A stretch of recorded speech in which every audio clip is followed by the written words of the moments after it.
quick follow-up video after shrinking this front windshield earlier today.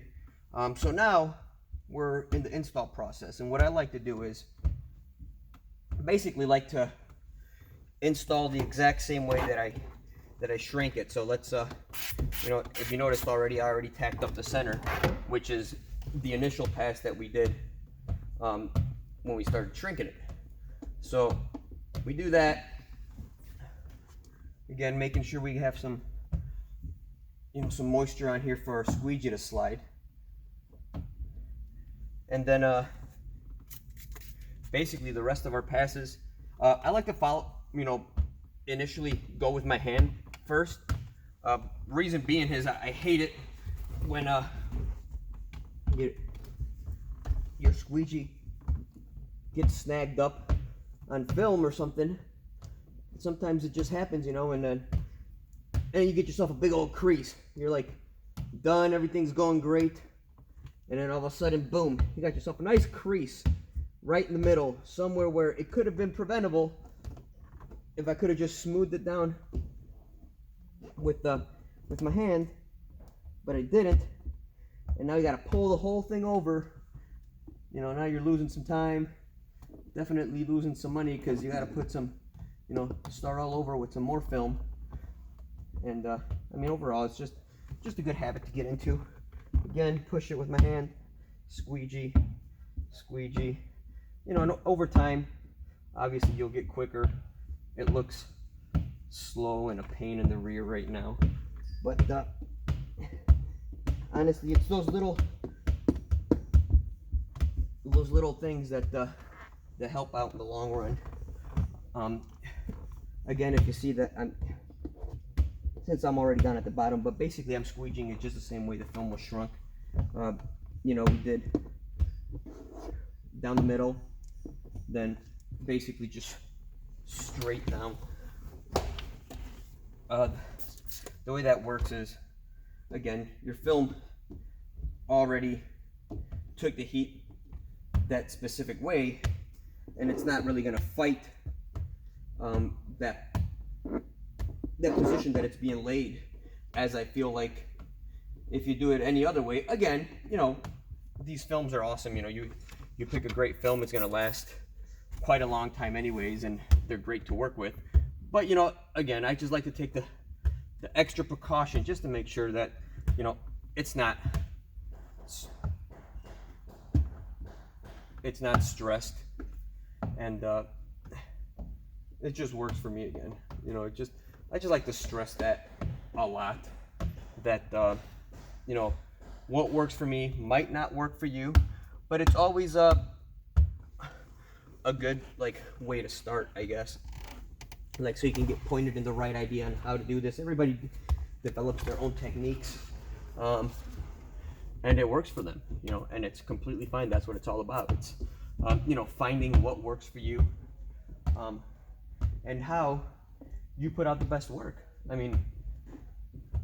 That's really it. Something that you're content with, something that your customers like, your installs, the type of work that you do. That's what's going to keep your customers coming to you.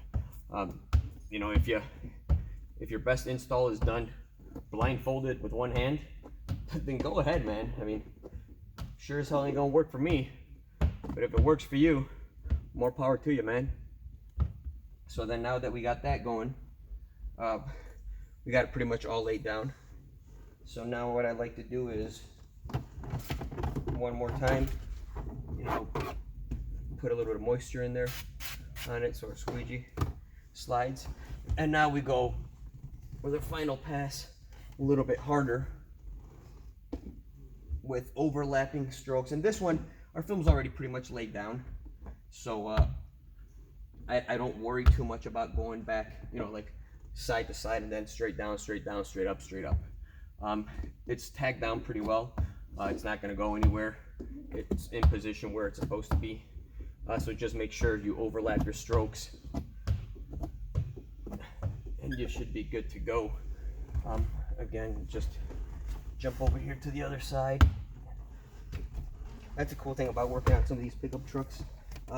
You get the freedom to jump back and forth, as opposed to some sedans. It just becomes a pain, like getting out, getting back in. So again, if you, as you can see, overlapping pretty much half of your squeegee, making sure you're picking up whatever you left behind.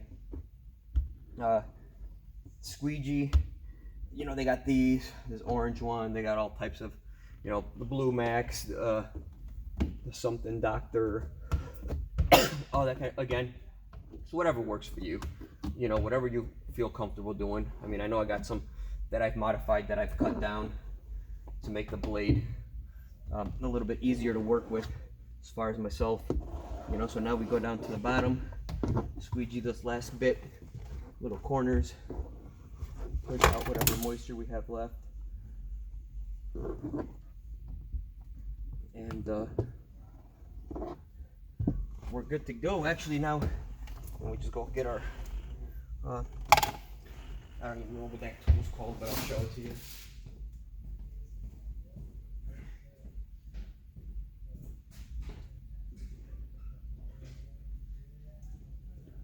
I have a red Titan that I use that works really well, but I also like this one because it's pretty thin, it's pretty hard. So just take it down at the bottom, give it one nice pass to get all that final moisture out of that bottom piece. Bottom, bottom, bottom, bottom. We're good to go. Wrap my towel around the edge of my squeegee. Bump it to all the edges to make sure that we pull out as much moisture out of there as far as the edges, so it doesn't get sucked back in there with any type of contamination. That's another thing you got to make sure. I'll show you guys probably that in a different video. Another good thing to practice is when you're squeegeeing, sometimes not squeegeeing all the way to the edge. Not at least until the end, when you're ready to go, you know, when everything's in position and ready to go. Because especially on older cars, that it's just next to impossible to get them clean around the edges, and every time you squirt it, it brings back contamination. So it's a good idea to, you know, basically the way I do it is basically squeegee the whole thing all the way to about maybe like an inch around the edge. So then that way the film's not really pulling any moisture back. It's, you know, whatever moisture that we're pushing out is still sitting in there, you know. And then once you have all the center of your film all nice and laid down, then we go around with our squeegee, with our towel, and push that out, absorb the moisture. You know, move your towel a little bit, push it out, absorb the moisture. So then that way, you know, sometimes, and that's what would happen if you didn't do that double shrink down at the bottom sometimes. And the reason that's why I started doing it, because, you know, you see sometimes, you know, it just fights back and it doesn't want to lay down. And when it pulls back, that's when it brings back that moisture with it, and potentially brings back whatever, you know, contaminants and stuff that's down in those crevices. So, you know, in older cars, you again, wrap the towel, squeegee up, make sure it absorbs it. So then that way, whatever is going to get pulled back gets pulled back into the towel. Move it and do that all the way around. Helps tremendously with reducing your contaminants a lot. Again, you know, thanks for taking time and watching. If you have any suggestions, stuff that you want to see, let me know. Leave a comment. You know, happy to answer any questions. You know, if there's any videos that you'd like to see, as soon as I get an opportunity to do it, I can upload them for you guys. And you know, follow our channel, or my channel basically, and you know, share it if you think we got some good stuff going on here. And you know, if you just like learning, then you know, show us to other people, and you know, practice this stuff at home. You'll get good eventually.